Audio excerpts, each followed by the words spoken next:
नमस्कार दोस्तों, स्वागत है आपका आपके अपने चैनल कॉमर्स 6 में। उम्मीद करती हूँ जो मैं आपको सीरीज़ मैंने स्टार्ट की हुई है एस्टेट की, पेपर तक हम लोग पूरा सिलेबस कवर कर लेंगे। बशर्ते आप लोगों का जो सपोर्ट है वो अगर मिलता रहा, आप लोगों का रिस्पॉन्स है वो पॉजिटिव आ रहा है तो उसी पॉजिटिविटी से ही मुझे पॉजिटिविटी मिलती है कि मैं भी आगे वीडियो बनाऊं, अगले अलग से ऐसे टॉपिक आपके लिए लेके आऊं जिससे क्या है कि आपको पेपर में पूरी की पूरी हेल्प मिले, कि आपको बुक ना पढ़नी पड़े। जौन सा टॉपिक मैंने आपको करवाया हुआ है, इस चीज़ की मैं हमेशा ये सोचती हूँ कि अगर आपने मेरे टॉपिक को करवाने के बाद भी अगर बुक पढ़ी तो फिर तो कोई फ़ायदा ही नहीं है करवाने का।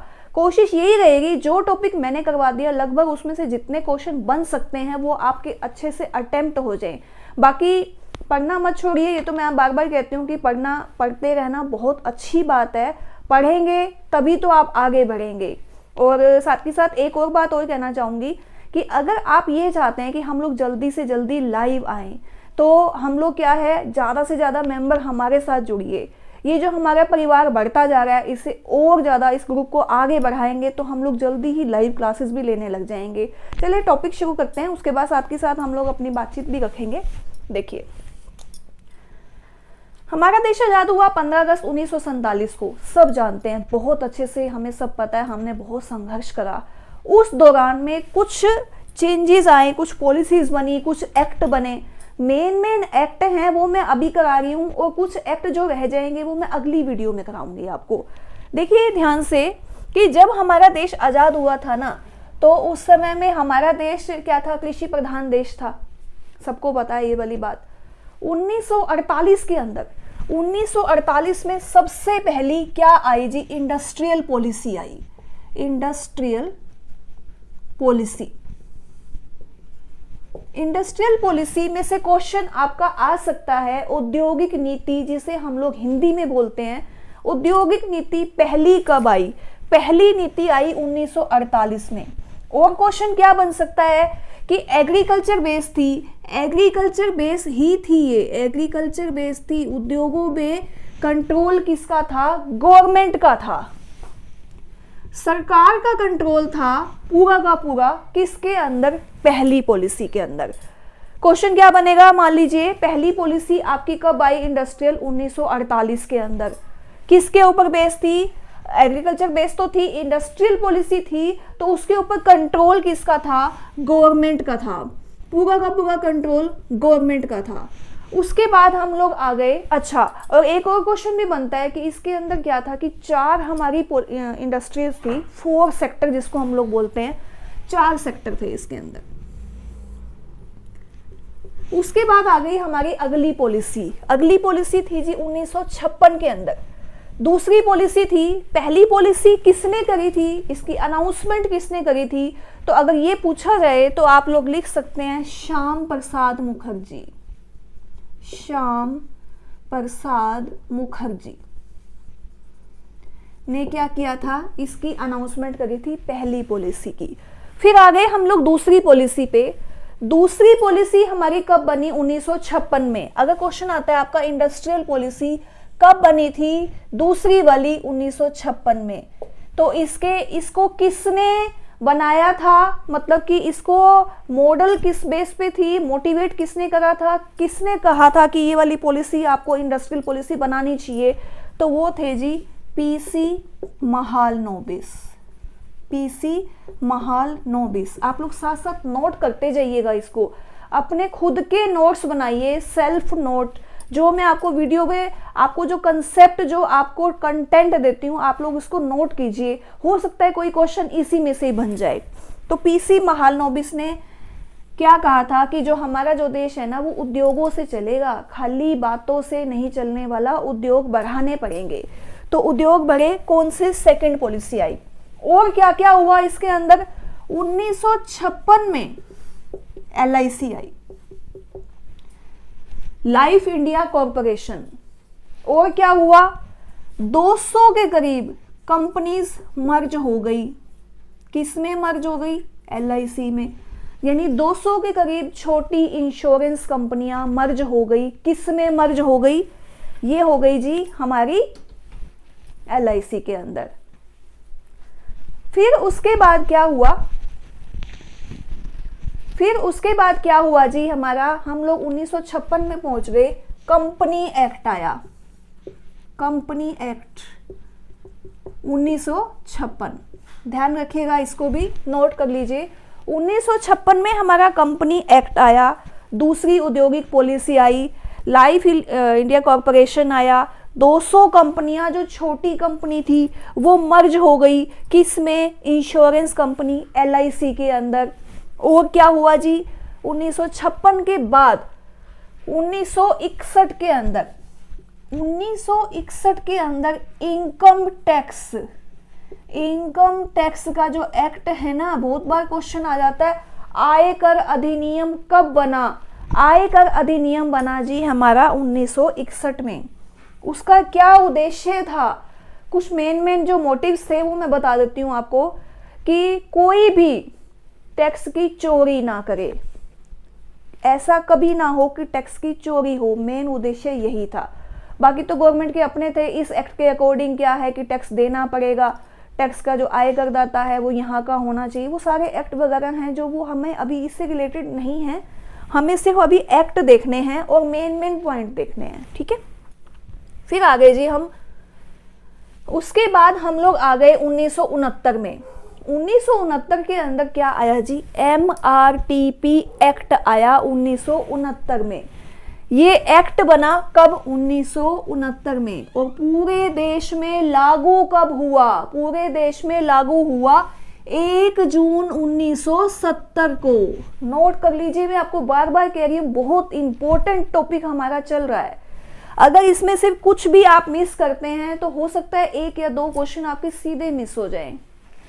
देखिए ध्यान से, MRTP का मतलब क्या होता है, MRTP की फुल फॉर्म है monopolistic and restriction trade policy. इसका क्या उद्देश्य था कि जो भी उद्योग बना रहा है, जो उद्योग करता है, जो इंडस्ट्रियलिस्ट है, उसकी मोनोपोली नहीं होनी चाहिए। ऐसा नहीं है कि अगर वो कोई सामान बना रहा है तो कोई दूसरा बना ही नहीं सकता, नहीं। अगर ऐसा हो गया फिर तो जो पूंजी है वो तो एक ही उद्योगपति के हाथ में रह जाएगी, बाकी कहाँ जाएंगे। हम लोग भी तो है ना, अगर हम उपभोक्ता हैं तो कभी ना कभी हम इंडस्ट्रियलिस्ट भी बनेंगे, हो सकता है हम बहुत बड़े इंडस्ट्रियलिस्ट बने, तो क्या हम सिर्फ यही देखेंगे कि ये उद्योग तो एक के हाथ में दूसरा नहीं कर सकता, बिल्कुल नहीं कर सकते हैं। उसी को रोकने के लिए ही ये एक्ट बना था, monopolistic and restriction trade policy. उसके बाद एक और क्वेश्चन बनता है आपका कि ये एक्ट बंद हो गया और कौन सा आ गया, रिप्लेस हो गया 2002 में कंपटीशन एक्ट के नाम से, जिसे हम लोग हिंदी में क्या बोलते हैं, प्रतिस्पर्धा अधिनियम। प्रतिस्पर्धा अधिनियम कब बना जी, 2002 में एक्ट बन गया और उसके बाद 14 जनवरी 2003 को पूरे देश में लागू हो गया। ये क्वेश्चन आपका 2 तरह से बन सकता है, ध्यान दीजिएगा। कंपटीशन एक्ट कब बना, 2002 में, लागू कब हुआ, 14 जनवरी 2003 को पूरे भारत में लागू हो गया, ठीक है। उसके बाद हाँ जी अगला, फिर आ गई जी हमारी तीसरी पॉलिसी 1977 के अंदर। 1977 के अंदर हमारी थर्ड पॉलिसी थी, कब थी ये, जब जनता पार्टी आई, औद्योगिक पॉलिसी तीसरी वाली आ गई। क्या था इसके अंदर, मोरारजी देसाई थे प्रधानमंत्री, उन्होंने बोला औद्योगिक नीति को चेंज करो, लेकिन इसके अंदर ज्यादा परिवर्तन नहीं हुआ, कुछ खास नहीं हुआ, बस सिर्फ इसकी अमेंडमेंट थी, इसके बारे में ज्यादा कोई बातचीत है भी नहीं। और 1977 से लेकर अभी तक कुछ आया भी नहीं है, तो ये तो सिर्फ यही याद करना है आपको कि तीसरी इंडस्ट्रियल पॉलिसी कब आई थी, 1977 के अंदर। फिर आ गए हम 1980 में। 1980 में फिर से इंदिरा गांधी की सरकार आ गई और साथ में चौथी इंडस्ट्रियल पॉलिसी भी आ गई। फिर क्या हुआ जी, 1956 के अंदर अगर हम बात करते हैं तो बहुत बड़ा एक अधिनियम, क्वेश्चन बहुत बार आया हुआ है, अगर आप पिछले पेपर देखेंगे, उपभोक्ता संरक्षण अधिनियम। उपभोक्ता संरक्षण अधिनियम कब आ गया जी, 1986 के अंदर, उपभोक्ता संरक्षण अधिनियम।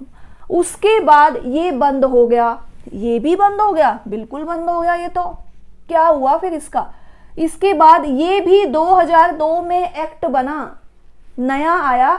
2002 में फिर से इसकी अमेंडमेंट हो गई, संशोधन हो गया। और पूरे भारत में कब लागू हुआ? पूरे भारत में लागू हुआ जी 15 मार्च 2003 को। साथ साथ नोट करते रहिए, अपने हैंड रिटन नोट बना लीजिए आप लोग। 15 मार्च 2003 को लागू हुआ। इसी के साथ साथ अगर उपभोक्ता दिवस कब मनाया जाता है, ये क्वेश्चन आपका आ जाए तो उपभोक्ता दिवस कब मनाया जाता है? 15 मार्च को। पूरे देश के अंदर उपभोक्ता दिवस मनाया जाता है 15 मार्च को, ठीक है। फिर आ गए जी हम लोग 1991 में। 1991 के अंदर क्या हुआ? सबसे बड़ी औद्योगिक नीति आई जो आज तक चलती आ रही है हमारी। कौन सी औद्योगिक नीति? जिसको हम लोग आधुनिक औद्योगिक नीति भी बोलते हैं। 1991 किसने बनाई थी ये? मनमोहन सिंह ने। मनमोहन सिंह जी कौन थे हमारे? वित्त मंत्री। प्रधानमंत्री कौन थे? पीवी नरसिम्हा राव। पीवी नरसिम्हा राव जो थे वो प्रधानमंत्री थे।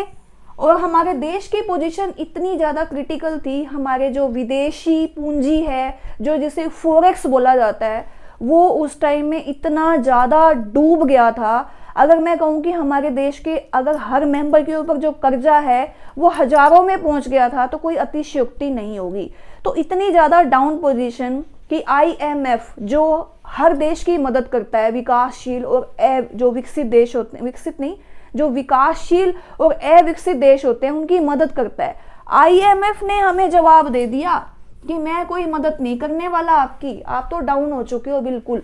मनमोहन सिंह जी को बुलाया गया और उन्होंने क्या कहा? कंडीशन रखी कि अगर ये 3 चीजें मेरी मानोगे तो मैं ये नीति को बनाऊंगा, तो कुछ हो सकता है। तो क्या हुआ जी? एलपीजी आई। ये क्वेश्चन आ जाए किसके ऊपर बेस थी? 1991 की नीति एलपीजी पे। एलपीजी की फुल फॉर्म क्या है? Liberalisation, privatisation, globalisation. उदारीकरण, निजीकरण और वैश्वीकरण, ये बोला जाता है इसको। इसके ऊपर पहले हमारी कौन सी नीति चलती थी? पहले चलती थी L Q P. L Q P क्या है जी? Licence, quota policy. लाइसेंस लोगे तो बिजनेस करना पड़ेगा, कोटा निर्धारित है, इससे ज्यादा बिजनेस नहीं कर सकते, ये पॉलिसी थी। मनमोहन सिंह ने कहा आओ जितना मर्जी बिजनेस करो, एफडीआई करो, फॉरेन जो हमारा एफडीआई है, फॉरेन डायरेक्ट इन्वेस्टमेंट जो है उसको बढ़ाओ। तभी तो जो मल्टीनेशनल कंपनीज थी वो हमारे देश के अंदर आई 1991 में, ठीक है। बात समझ में आ रही है यहां तक आपको? फिर आ गई जी हम लोग, ये हमारी पॉलिसीज हो गई। अब क्या क्या अमेंडमेंट हुई इसमें वो जरा सा देख लेते हैं। 1986 में उपभोक्ता संरक्षण अधिनियम था। अच्छा, उसके बाद 2002 में आया 15 मार्च 2003 को। अब एक बहुत बड़ी अमेंडमेंट जो हुई है ना, क्वेश्चन उसमें से आने के चांसेस है, ध्यान से देखिएगा। जुलाई 2020 के अंदर सबसे बड़ी अमेंडमेंट हुई है उपभोक्ता संरक्षण अधिनियम में। ये क्वेश्चन आ सकता है आपका कि उपभोक्ता संरक्षण अधिनियम का संशोधन कब हुआ है। आप लोग तो ये याद रखोगे कि 2002 में हुआ था, लेकिन जुलाई 2020 के अंदर सबसे बड़ा संशोधन हुआ है। क्या क्या चेंजेस आए जरा वो भी देख लेते हैं। हाँ जी, उपभोक्ता संरक्षण अधिनियम के अंदर क्या होता है कि किसी भी उपभोक्ता को अगर कोई सामान खराब मिल जाता है तो वो कहाँ जाएगा?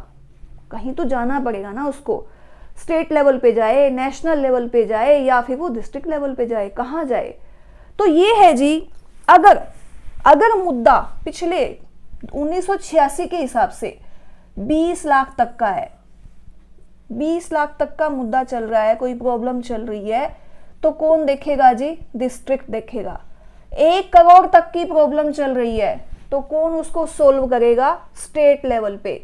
और 1 करोड़ से ऊपर के जितने भी हैं मामले उनको कौन देखेगा? नेशनल लेवल पे, यानी कि राष्ट्रीय लेवल पे। अब आ गया, अब क्या पोजीशन है? अब जो अमेंडमेंट हुई है जुलाई 2020 के अंदर, उसके अंदर ऐसा क्या हो गया जो मैं कह रही हूँ कि बहुत बड़ा संशोधन हुआ? बिल्कुल, आपको मैं बार बार एक ही बात कहती हूँ, ऑनलाइन शॉपिंग का जो मार्केट के अंदर ट्रेंड चल गया है, फैशन है। अगर हम लोग कोई चीज़ ऑनलाइन मंगाते हैं ना, और चाहे हम ऑफलाइन लेके आते हैं, तो ऑनलाइन का पैकेट लेके घूमते रहेंगे और कहेंगे मैंने तो ये चीज़ ना ऑनलाइन मंगवाई, और कई हाथ पकड़ के बैठे होते हैं, अरे ऑनलाइन मंगवा ली थी, दिखता कुछ था, आ क्या गया, कहाँ जाए अब हम लोग। बड़ी समस्या, ये तो समस्या तो है ना। तो इस बार जो अमेंडमेंट की गई उसके अंदर ई कॉमर्स, जो भी कंपनीज ई कॉमर्स करती हैं, विदेशी व्यापार मतलब कि जो ई कॉमर्स कर रही हैं, ऑनलाइन शॉपिंग कर रही हैं, उनके ऊपर भी रिस्ट्रिक्शंस लगा दी हैं कि आपको 7 डे रिटर्न रखना पड़ेगा। अगर किसी कस्टमर को कोई प्रॉब्लम है तो उसकी सुनवाई होगी, जो आप दिखा रहे हो वही आपको देना पड़ेगा। अगर आप नहीं दे रहे तो कस्टमर क्या है, उसके ऊपर आपको क्लेम कर सकता है। ई कॉमर्स में सभी कंपनीज को रजिस्टर कराना पड़ेगा, बिना रजिस्ट्रेशन के कोई भी कंपनी शॉपिंग नहीं कर सकती। बहुत सी ऐसी कंडीशंस अभी लगाई हैं रिसेंटली 2020 में जुलाई में। तो ये क्वेश्चन बन सकता है कि अब की बार किसके ऊपर ज्यादा जोर दिया गया, ई कॉमर्स के ऊपर, कि ई कॉमर्स जो है ना उनकी थोड़ी सी लगाम कसी गई है ई कंपनीज की। अमेजोन, फ्लिपकार्ट, अलीबाबा, बहुत सी इतनी ढेरों, मीशो है, मंत्रा है, बहुत सी ढेरों कंपनीज हैं जिनके ऊपर अभी जो है गवर्नमेंट ने थोड़ी सी रिस्ट्रिक्शंस लगाई हैं। अच्छा, उसके बाद और क्या हुआ जी, डिस्ट्रिक्ट लेवल पे अब 1 करोड़ तक के मामले का समाधान डिस्ट्रिक्ट लेवल पर हो जाएगा। स्टेट लेवल पे 10 करोड़ का समाधान हो जाएगा। नेशनल लेवल पे 10 करोड़ से ऊपर का समाधान होगा। पहले कितना था ये भी आ सकता है, और अब कितना है, पहले 20 लाख था, फिर अब 1 करोड़ हो गया। पहले 1 करोड़ था, 10 लाख हो गया। 1 करोड़ से ऊपर था, अब 10 करोड़ से ऊपर है। ठीक है जी, ये कुछ कंसेप्ट थे, और इनका समाधान करता कौन है, ये है जी सीसीपीसी, यानी कि सेंट्रल कंज्यूमर प्रोटेक्शन काउंसिल, केंद्रीय उपभोक्ता संरक्षण परिषद जिसको बोला जाएगा हिंदी में, केंद्रीय उपभोक्ता संरक्षण परिषद के नाम से ये कमेटी है, काउंसिल है, परिषद है, जो कि ये जो मामले जो उल्टे फुलटे हैं ना इनका समाधान करती है। ठीक है, बात समझ में आई। ये कुछ ऐसे एक्ट थे जिनमें से एक आधा क्वेश्चन आपका आ जाता है, आपको अवेयर होना चाहिए, आप अपडेट हुए तभी तो आप लोग क्वेश्चन अटेम्प्ट कर पाएंगे। तो ये जो कंसेप्ट मैंने कराया, उम्मीद करती हूँ मेरी ये वीडियो आपको पसंद आएगी। हाँ जी, एक और मेन पॉइंट रह गया आपका, ध्यान से देखिएगा। इनकम टैक्स 1981 के 61 के अंदर आया, हमें पता है। जीएसटी कब आया ये भी आ सकता है। जीएसटी हमारा 1 जुलाई 2017 को आया, लागू हो गया। इसको हम लोग बोलते क्या है, goods and service tax. Tax कौन सा होता है, ये टैक्स होता है जी हमारा इनडायरेक्ट टैक्स होता है। और साथ ही साथ इसके जो रेट हैं ये वो कौन से हैं, 0 है, 5% है, 5%, 12%, 18% और 28%, ये है। और जीएसटी का 1-2 टैक्स और भी होते हैं। अगर आप कोई भी मार्बल खरीदते हैं, स्टोन खरीदते हैं, आप कोई भी स्टोन महंगा वाला, तो आपको 0.25 इंटरेस्ट देना पड़ेगा। अगर आप गोल्ड खरीदते हैं, जो कि आपका आजकल आता है ना कि लेबल लगा होना चाहिए, हॉलमार्क होना चाहिए सोना खरीदने के लिए, अभी आप लोग मार्केट में जाएंगे, जो अभी जो फेस्टिवल सीजन चल रहा है तो उसमें आप लोग गोल्ड भी खरीदेंगे तो 3% एक्स्ट्रा टैक्स लगेगा आपको जीएसटी। ये कुछ स्पेशल टैक्स हैं, ये भी आपको पता होने चाहिए, हो सकता है क्वेश्चन इसमें से भी आ जाए। रेट्स क्या है, 0, 5, 12, 18, 28, 0.25 और 3% स्पेशल रेट ऑफ जीएसटी है। 0.25 किस पे लगेगा, स्टोन पे, और 3% किस पे लगेगा जी, गोल्ड पे। ठीक है, मिलते हैं अगली वीडियो में। उम्मीद करती हूँ मेरी वीडियो आपको पसंद आ रही होगी, ज़्यादा से ज़्यादा लोग जुड़ेंगे तो हम लोग जल्दी ही लाइव आएंगे, फिर आपकी जितनी भी प्रॉब्लम्स हैं उनको हम साथ के साथ सोल्व कर पाएंगे। 2 या 3 टॉपिक साथ के साथ हो जाएंगे। अच्छा, और अगर वीडियो पसंद आ रही है तो लाइक, शेयर, कमेंट कीजिए। अगर आपने चैनल को अभी तक भी सब्सक्राइब नहीं किया तो सब्सक्राइब कर दीजिए। मिलते हैं अगली वीडियो में। Thank you.